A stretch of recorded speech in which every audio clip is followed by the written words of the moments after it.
তারপরে তো বসে থাকা যায় না। আর আরে বাবা, অনেক সময় তো ওনারা জানিয়ে দেন, ফোন করলে তো বলে দেন, রিপোর্ট না হয় পরে কালেক্ট করে নেবো, তো অসুবিধা নেই। আজকে রাতের মধ্যে আপনার রিপোর্ট পেয়ে যাবেন। ওকে, থ্যাংক ইউ, থ্যাংক ইউ। আপনি দাঁড়িয়ে আছেন কেন? আসুন আসুন, বসুন। আপনি না মাথাটা খারাপ করে দেবেন। রিপোর্ট সেলেই আমি দেখে নেবো দাদাভাই, ঘাবড়াবার কিছু নেই। তবে আমার মনে হয় ওই বেসিক স্ট্রেস থেকেই ওনার এটা হয়েছে। একটু বোঝাও। আচ্ছা, আপনি একটু সাবধানে থাকবেন, তাহলেই হবে। Take care of her. Thank you. আসুন, বসুন বসুন। কিছু মাথা জানেন তো, আমার না মানে মনে হচ্ছে যে একটা কোনো গুড নিউজ আসতে চলেছে। আর সেটা যদি হয় না, তাহলে যে আমি আনন্দে মানে কি করবো আমি নিজেই বুঝতে পারছি। ঠিক আছে ঠিক আছে। তাই বুঝি এত তারা? হ্যাঁ, তারা হবে না কেন বলুন? মানে জুনিয়র সিংহরায় আসবে, মানে সেটাতে একটা আনন্দ হবে না? আচ্ছা আপনি বলুন তো, মনে মনে কি আপনিও সেটা এক্সপেক্ট করছেন না? মোটেই না, কারণ কোনো এক্সপেকটেশন আমার নেই। দেখুন, আপনার মতন আমি গাছে কাঁঠাল গোফে তেল টাইপের এনথুজিয়াজমে একদম বিশ্বাস করি। হ্যাঁ, বিশ্বাস করেন না, কিন্তু আপনার সিক্স সেন্সও কিছু একটা বলবে। মানে ফিজিক্যালিতে আপনি কিছু একটা ফিল করবেন, মানে আপনার মন থেকে একটা কিছু, মানে একটা বডিলি। আমি নিজেই চেক করেছি। কি কি করছেন? এটা তো ক্লিনিক, যদি কেউ দেখে ফেলে কি ভাববে? ক্লিনিকে তো চেক আপই হয়, আর আমার তো এক ধরনের চেক আপ। আমি একটু চেক আপ করি। ওফ, ঋদ্ধিমান বাবু, এই দিদি ফোন করেছে, দাঁড়া।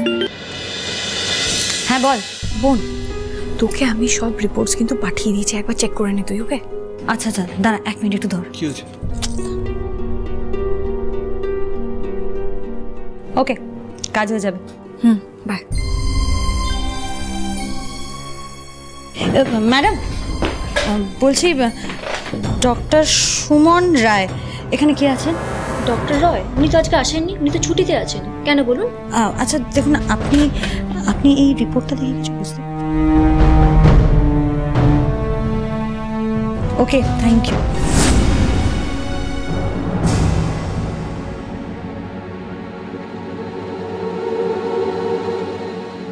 কি হয়েছে বলুন তো?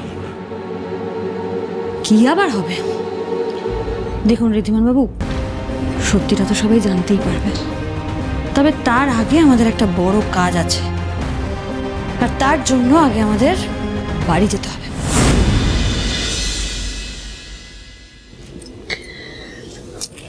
কাকিমণি, আজ তো বনি আর কুণালের বউ ভাত। আজকের দিনে মাকেই তো ছেলের হাতে ভাত কাপড়ের থালা তুলে দিতে হয়। তুমি আজকের দিনেও কুণালের উপর অভিমান করে থাকবে?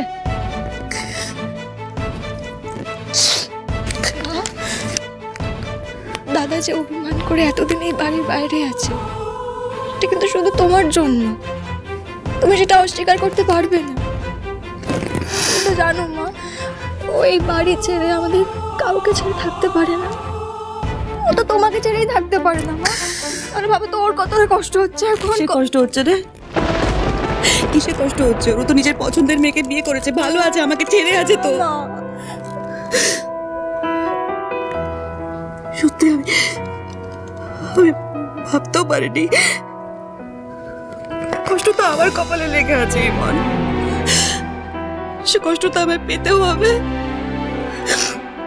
তো দাদা খুব ভালো আছে, ও আমাকে ছেড়ে শ্বশুর বাড়িতে আছে, ঘর জামাই হয়ে আছে, খুব ভালো আছে। থাক। কুণাল খুব ভালো আছে, ভীষণ ভালো আছে। তুই মা হয়ে শুধু নিজের অভিমানটা দেখছিস। ছেলেটার কথা ভাববি না? তুই ওদের বিয়েতে সম্মতি দিয়েছিস? দিসনি। আশীর্বাদ করেছিস? করিসনি। তাহলে কি করে ভালো থাকবে তোর ছেলে? কেন দেবো সম্মতি? না, আমি সম্মতি কেন দেবো দিদি? সম্মতি তো তুমি দিয়েছো, আশীর্বাদ তুমি করেছো। আমার দরকার ছিল কোনো? ছিল না তো। কুণাল তো পরিষ্কার সবার সামনে বলে দিয়েছে দিদি যে আমার ইচ্ছে অনিচ্ছে করুক, কিচ্ছু ওর কাছে ম্যাটার করে না, কিচ্ছু না। কুণালের অভিমান হয়েছে ছোট মা। দেখো, অভিমান করার অধিকার কি শুধু তোমার আছে বলো? আর ওর সাথে যা যা হয়েছে, তুমি যা করেছো ওর সাথে, অভিমান হওয়াটাই স্বাভাবিক। এখন সব দোষ আমার, তাই তো রিদ্ধি? মানে আমি ভিলেন, আমি সবটা খারাপ করেছি, আমার জন্য সবটা খারাপ হয়ে গেছে। আমি ও তাই তো বলতে চাইছে। বলেনি। আমরা কেউ সেই কথা বলছি না কাকিমণি, আমরা শুধু তোমাকে একটু বোঝানোর চেষ্টা করছি। আর আমাদের বোঝানোর দরকার নেই, তুমি নিজেই যদি একটু ঠান্ডা হয়ে ভাবো না, তুমি নিজেই বুঝতে পারবে কোনটা ঠিক আর কোনটা ভুল। দেখো ছোট বৌমা, তুমি যদি তোমার জেদ ছেড়ে অভিমান ছেড়ে ঠান্ডা মাথায় একটু শান্ত হয়ে বসে ভাবো না, তাহলে বুঝতে পারবে যে কত বড় অন্যায় তুমি করেছো কুণালের ওপর। তোমার জেদের জন্য তোমার ছেলে, এ বাড়ির ছেলে, এ বাড়িতে থাকতে না পেরে শ্বশুর বাড়িতে গিয়ে উঠলো। এতে আমাদের বাড়ির সম্মান বাড়লো। ছোট মামি, দেখো তুমি কুণালকে ছাড়া এই বাড়িটা বড্ড খালি খালি লাগছে। আর তুমি জানো, এই যে তোমাদের এই অশান্তিটা না, আমরা আর কেউ নিতে পারছি না ছোট মামি। আর দেখবে কুণালদার বনিদি বাড়িতে এলে সবটা আগের মতো ঠিক হয়ে যাবে।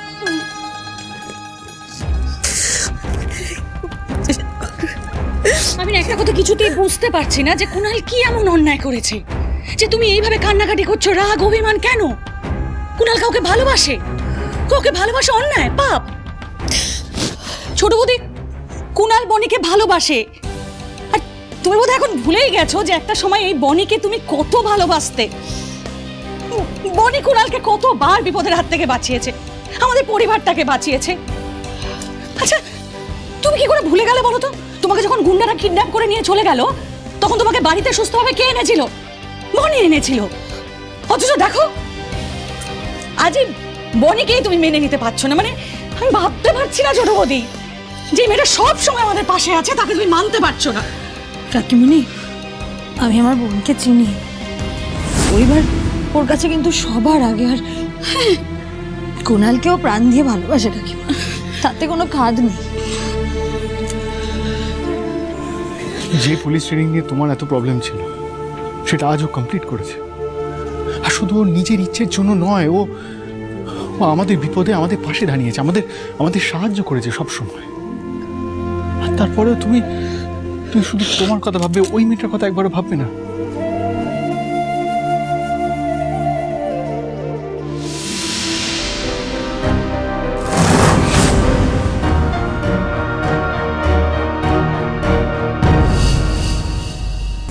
প্লিজ একটু ভেবে দেখো, তোমার হ্যাঁ করার উপর কিন্তু সবটা নির্ভর করছে।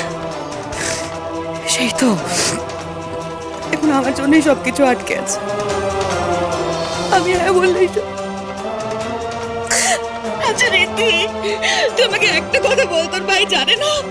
তোর ভাই জানে না যে তোর মা তাকে ছাড়া থাকতে পারে না? সেদিকে সবার সামনে কি বাজে ভাবে আমাকে কথাগুলো বললো, একটু ভালো করে বুঝিয়ে বলতে পারতো না? আই করি সবার সামনে আমাকে কি বিচ্ছিরি ভাবে কথাগুলো বলেছে, আমাকে একটু ভালো করে তো বোঝাতে পারতো বলো? আমি তো মেনে নিতাম, বুঝেছি, আমি শুনে নিতাম ওর কথা। ও তো আমাকে ভালোই বাসে না, ও ভালোবাসে না। কাকিমণি, কি বলছো তুমি? বলছো কুণাল তোমাকে সবচেয়ে বেশি ভালোবাসে? বাসে কাকিমণি, বাসে। দেখো, আমরা ছোটরা ভুল করলে, অন্যায় করলে, তোমরা বড়রা আমাদের বকে বুঝিয়ে ক্ষমা করে দিয়ে সবটা ঠিক করে দাও তো, বলো? একটা সুযোগ দাও।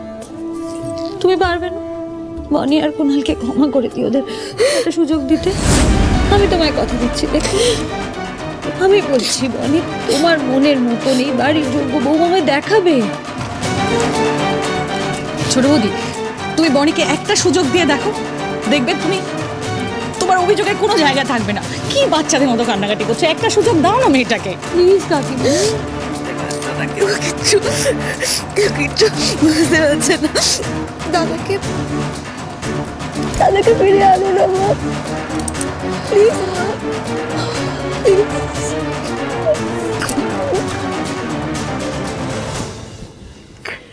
যাও ছোট বৌমা, অভিমান ভুলে ছেলে আর বৌমাকে ফিরিয়ে নিয়ে এসো বাড়িতে।